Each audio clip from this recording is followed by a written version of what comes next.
एक मिनट आबे जी, आप कोई प्रश्न पूछना चाहते हैं तो जी जी जी बिल्कुल, थैंक यू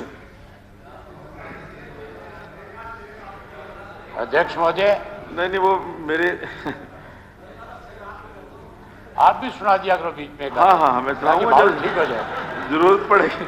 आप तो नाराज नहीं नहीं नहीं नहीं, आप नाराज रहते हो इन सब से। ना किसी से नाराज नहीं हूँ मैं। आप ये आप भी फिर ना ये मेरे से नाराज है, ना मैं इनसे नाराज हूँ। बस ठीक है। हाँ जी, हाँ।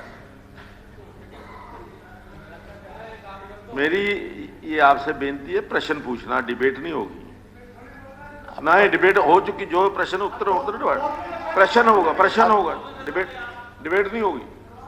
अच्छा, आप ये बताओ प्रश्न कौन सा होता है, डिबेट कौन सी होती है, पहले तो ये बता भाई। जो आपके मन में जो उन्होंने जवाब दिया है, हाँ। अगर कोई जवाब में गलती है वही पूछ रहा हूं, उनसे क्लैरिफिकेशन पूछ। वही पूछ रहा हूँ। हाँ, बस क्या क्या गलती जवाब में है। हाँ, वो पूछ लीजिए। अध्यक्ष महोदय, 19 जुलाई 2022 को नूह के ताउड़ क्षेत्र में जो खनन माफिया जो था, उसने एक डीएसपी के ऊपर डंपर चढ़ा दिया, उसको मौत के घाट उतार दिया।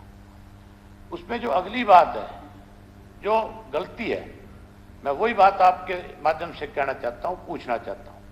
आप भी मेरी बात से सहमत होंगे। जितने भी कहीं भी खनन का काम चलता है, वहां पे जितने सेल ये आपके लगे होते हैं, क्रशर जो है, उस क्रशर के साथ हर गाड़ी की रजिस्ट्रेशन होती है। बिना रजिस्ट्रेशन के उस इलाके में वो गाड़ी इंटर नहीं कर सकती। इंटर तभी करेगी जब उसकी किसी क्रशर वाले के साथ रजिस्ट्रेशन होगी, उससे पर्ची कटा करके माल निकाल करके लेकर के जाएगा। ये एक कानूनन प्रतिक्रिया है इसकी।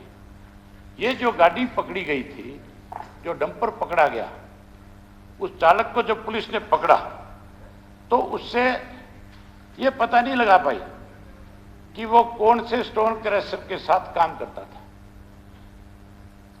अगर ये पता करती पुलिस कि ये कौन से क्रशर के साथ, स्टोन क्रशर के साथ जुड़ा हुआ था, तो फिर माफिया का भी पता चलता कि ये कितने चक्कर रोजाना लगाता था, कितना माल ये निकाल करके लेकर के जाता था, किस के माध्यम से जा रहा था माल। ये सबसे बड़ी भूल है। ये इसलिए हुआ कि वहां जो पुलिस कप्तान की जो स्टेटमेंट है, वो आप भी देखें 14 मई 2022 को, और ये जो एसपी की स्टेटमेंट है, ये एसपी का कहना जो है, उसने कहा है कि घटना से जुड़े हुए डंपर के किसी स्टोन क्रशर से सप्लाई का लिंक नहीं है। अगर लिंक ही नहीं है तो वहां गया कैसे? सबसे बड़ा सवाल ये है कि उस एरिया के अंदर आपके बैरियर है, आपकी पुलिस चौकियां हैं, सब कुछ बना हुआ है, तो फिर वो कैसे गया? इसका मतलब जो पुलिस चौकियां हैं, जो बैरियर लगे हुए, वो लोग फिर इनके साथ मिले हुए, वही लोग इस काम को बढ़ावा दे रहे हैं, वही लोग इस काम को करवा रहे हैं। इसका तो सीधा संबंध ये हुआ। नंबर 2, जो नूह का क्षेत्र है आपका, पिछले 4 साल से 2019 से 22 तक पुलिस के बीच ये पहली घटना नहीं है, ये 22वीं घटना थी। इससे पहले 21 बार इस किस्म की घटनाएं हुई है। और उसके साथ साथ 2 एसडीएम जो वहां पे थे, उन एसडीएम को भी, जिनके अलग अलग दोनों के नाम है, मैं बता दूंगा कि ये दोनों एसडीएम भी जब इस खनन को रोकने के लिए गए तो उनके ऊपर भी गाड़ियां चढ़ाने का प्रयास किया गया। जब इतनी दफा घटनाएं घट गई तो फिर आपका खनन डिपार्टमेंट जो है वो कहां सोया हुआ था, कहां पुलिस सोई हुई थी? क्यों नहीं उन लोगों के खिलाफ आपने कार्रवाई करी? क्यों नहीं उन लोगों के खिलाफ आपने सख्ती करी? उसी का नतीजा है कि ये घटनाएं 1, 2, 4, 6 नहीं है। ये मैं आपको अलग अलग डिस्ट्रिक्ट वाइज बता देता हूं। 10 दिसंबर 2020 को जींद के अंदर अवैध खनन को रोकने के सिंचाई विभाग की टीम पे हमला हुआ। उसके ऊपर हमला होने के बाद तो आपको कम से कम इस बात पे ध्यान देना चाहिए था कि ये इस तरह की अवैध माइनिंग जहां हो रही है, उनको रोकने के लिए पर्याप्त कार्रवाई करनी चाहिए। उसके बाद 13 फरवरी 2021 फरीदाबाद की 6 थाना इलाका के अंदर अवैध खनन माफिया द्वारा पुलिस कर्मियों पे जानलेवा हमला, जिसमें 2 पुलिसकर्मी घायल भी हुए। उसके बाद 17 मार्च 2021 सोनीपत को खनन माफिया द्वारा स्पेशल इन्फोर्समेंट टीम पर जानलेवा हमला तथा सिपाही को पीट कर घायल किया गया और एएसआई रविंद्र कुमार की वर्दी फाड़ दी गई। उससे भी सबक लेना चाहिए था। नहीं, ये कुछ भी कर सकता अबे है माफिया। जी, ये डिटेल्स हाँ, मैं आपके डिटेल पास में- आपके पास ये मैं वही तो डिटेल्स कह रहा हूं कि कहाँ कमी है आपकी। इनको डिटेल्स आप दे दीजिए, और जो प्रश्न आपने किया उसका अच्छा, जवाब। मैं किसी से मैं यहाँ पूछ नहीं सकता ये बात। नहीं, कि डिटेल- ये जब सब कुछ हो रहा था आपने रोका क्यों नहीं? नहीं नहीं, पूछिए। तो मैं पूछ- कह रहा मैं कोई गलत चीज नहीं पूछ रहा। नहीं नहीं, ये मैं जो आपके जो डिटेल्स सरकार के के दिए हुए अंदर- आंकड़े हैं वो पूछ रहा हूँ। हाँ जी, डिटेल के उसके बाद 9 दिसंबर 2021 को अम्बाड़ा के अंदर, नारायणगढ़ क्षेत्र के अंदर अवैध खनन माफिया जो है, टीम जब खनन की टीम गई उनके ऊपर भी जानलेवा हमला करने का काम किया, उससे भी सबक नहीं लिया। उसके बाद भिवानी के डाडम क्षेत्र में पत्थर की अवैध खनन के दौरान 6 लोगों की मौत होगी, 10 से 15 लोग आज भी लापता है। जबकि जो 6 लोग मरे थे, कौन उसके जिम्मेवार थे, जिन लोगों के खिलाफ कार्रवाई होनी चाहिए थी उनको बचाने का काम किया गया, और छुटपुट लोगों के खिलाफ छोटी मोटी कोई पर्चा दर्ज करके उन माफिया के लोगों को बचाया। उसी का नतीजा आज ये है कि एक डीएसपी को अपनी जान गंवानी पड़ी। इस तरह फिर 15 मार्च 2022 को यमुनानगर में आरटीआई विभाग द्वारा पकड़े गए ट्रक के दौरान दुर्घटना में एक आरटीआई विभाग के अधिकारी को जिंदा जलना पड़ा, जिंदा जला के मार दिया उसको, उससे भी सबक नहीं लिया। उसके बाद 19 जुलाई को नूह में हुआ। इसके अनुसार दिसंबर 2020 से मार्च 2022 के बीच हरियाणा के खनन संबंधी घटनाओं में कम से कम 20 लोगों की मौत हुई। फिर सबक लेना चाहिए था। अगली चीज, आप अपना जो जवाब दे रहे हो उस जवाब में आपने क्या लिखा है उसको पैरा नंबर 4 खोल के पढ़ना एक बार। आप जो पैरा नंबर 4 जो आपने खुद ने अपने जवाब में दिया है उसमें आपने ये लिखा है कि राज्य में यद्यपि कोई संगठित और अवैध खनन गतिविधियां नहीं है, परंतु अवैध खनन की छिटपुट घटनाएं सामने आ रही है। मतलब ये छुटपुट घटनाएं बता रहे हैं, जिसके अंदर पैरा नंबर 4 के अंदर भी आपने ये लिखा और बताया कि 2019 से 2022 तक 5 जिलों के अंदर 4121 वाहन आपने पकड़े हैं अवैध खनन का काम करने वाले। इतने वाहन पकड़ लिए और आप इसको छुटपुट घटना बताते हो। ये बड़ी छुटपुट घटना है, और ये छुटपुट घटना का अंजाम ये हुआ कि एक डीएसपी को भी मरना पड़ा, आगे पता नहीं और कितने लोगों को मरना पड़ेगा आपके इस डिपार्टमेंट की वजह से। पैरा नंबर 6 में आपने फिर लिख दिया कि अवैध खनन के मामले जो है हमने 1054 दर्ज कर रखे हैं। इतने मामले दर्ज करके भी आप ये कहते हो ये बड़ी छिटपुट सा मामला है। पैरा नंबर 8 और आप अपना पढ़ करके देखो, आपने लिखा है विभाग ने स्वयं ये बात स्वीकार करी है। स्पीकर साहब, ये बहुत सोचने वाली बात है कि स्वयं इनके पैरा नंबर 8 के अंदर जवाब के अंदर ये लिख करके दिया गया है कि विभाग ने ये स्वीकार कर कहा है कि अवैध खनन से निपटने के लिए अभी हम तैयारी कर रहे हैं। अभी ये तैयारी कर रहे हैं, मतलब 8 साल से अब इनको तैयारी की सूझी है। जब इनका डीएसपी, पुलिस का एक डीएसपी जब उसका शिकार हुआ है, इससे ज्यादा बड़ी शर्म की बात क्या होगी कि आप आज भी कह रहे हो कि हम इसकी तैयारी कर रहे हैं। तैयारी नहीं, आप हाउस को आश्वस्त करो कि हम आइंदा से इस तरह की किसी भी घटना को अंजाम कोई ना दे सके, इसके लिए बहुत सख्त कार्रवाई करने का काम करें। आप क्योंकि मिले हुए लोगों के साथ, आप स्वयं इन धंधों में जुड़े हुए हो, आप स्वयं ने इस प्रदेश को दोनों हाथों से लूटने का काम किया है। आप अपनी गलती का एहसास दूसरों पे बढ़ने का काम करते हो, आगे लूट के सारे प्रदेश को। कोई डिपार्टमेंट आपका मुख्यमंत्री जी नहीं बचाया जिसके अंदर आज आपसे 10, 12, 15% बत्रा जी, आज आपसे पूछते हैं बत्रा जी माफिया का क्या हुआ, कोई जवाब नहीं आपके पास। आपसे पूछते हैं रजिस्ट्री घोटाले का क्या हुआ, कोई जवाब नहीं आपके पास। आपसे पूछते हैं कि मुख्यमंत्री जी धान घोटाले का क्या हुआ, उसका कोई जवाब नहीं आपके पास। अब खनन का, अवैध खनन का जो मामला है, इसका भी आपके पास कोई जवाब नहीं है। तो फिर हमें यहाँ किस लिए बुलाते हो, किस लिए सेशन भूषण बत्रा जी, आप हमारी बातों का जवाब देते नहीं हो। 2-3 दिन का सेशन बुला करके अपना पार जाने का काम SIT बना देते हैं। SIT का क्या मतलब? सिटिंग इन्वेस्टिगेशन ऑन टेबल पे ही रहती हो। SIT कोई रिपोर्ट नहीं आई, किसी कोई बड़ा मगरमच्छ नहीं पकड़ा गया, छोटी मोटी मछलियों को करके SIT की रिपोर्ट ही कोई नहीं आई। रजिस्ट्री घोटाले की जवाब तो देते हैं, SIT करते हैं सिटिंग इन्वेस्टिगेशन ऑन टेबल में रहते। बत्रा जी प्लीज, अगर कोई प्रश्न है। हाँ, thank you, Speaker, sir. हाँ जी। When there is an order of the Supreme Court that there is a prohibition of the mining in Aravalli Hills, how does these crushers are being run? और ये जो crushers के ऊपर दम पर जाते हैं, वो किस कैपेसिटी में जाते हैं? ये खाता है बड़ा जबरदस्त, और ये हर एक सिस्टम में कि कौन कितने पैसे देता है, कहां पर पैसे देता है, पुलिस कितने पैसे लेती है, खनन का जो अधिकारी है वो कितने पैसे लेता है. I don't want to quote the figure, but it is the newspaper completely कि उन्होंने अमाउंट विल्जर्स की स्टेटमेंट करके अमाउंट कोट किया हुआ है कि इतने का बिकता है, इतने का आता है, और पर्ची मिलती है और वो पर्ची सब जगह दिखाई जाती है. और जब ब्लास्टिंग होती है, ब्लास्टिंग जब होती है तो वो एक इंफॉर्मेशन ऑलरेडी पुलिस के पास होती है और माइनिंग ऑफिसर के पास होती है, और रात को वहां पर होनी है, कोई कार्रवाई नहीं होती. अगर कोई कंप्लेंट आ जाती है, कोई विल्जर कंप्लेंट कर देता है या कुछ कंप्लेंट कर देता है, तो उस समय उसको एक hefty अमाउंट लेके उसको समझौता करके खत्म कर दिया जाता है. ऑनरेबल मिनिस्टर ने बयान दिया एक बात का कि सरपंच की जिम्मेवारी है. क्या खनन रोकना सरपंच की जिम्मेवारी है? क्या सरपंच ये काम करेगा आपका? There is a statement in the newspaper. You have given कि officer will be responsible, including sarpanch. That's an English Tribune. You have made a statement, exclusive interview you have made there.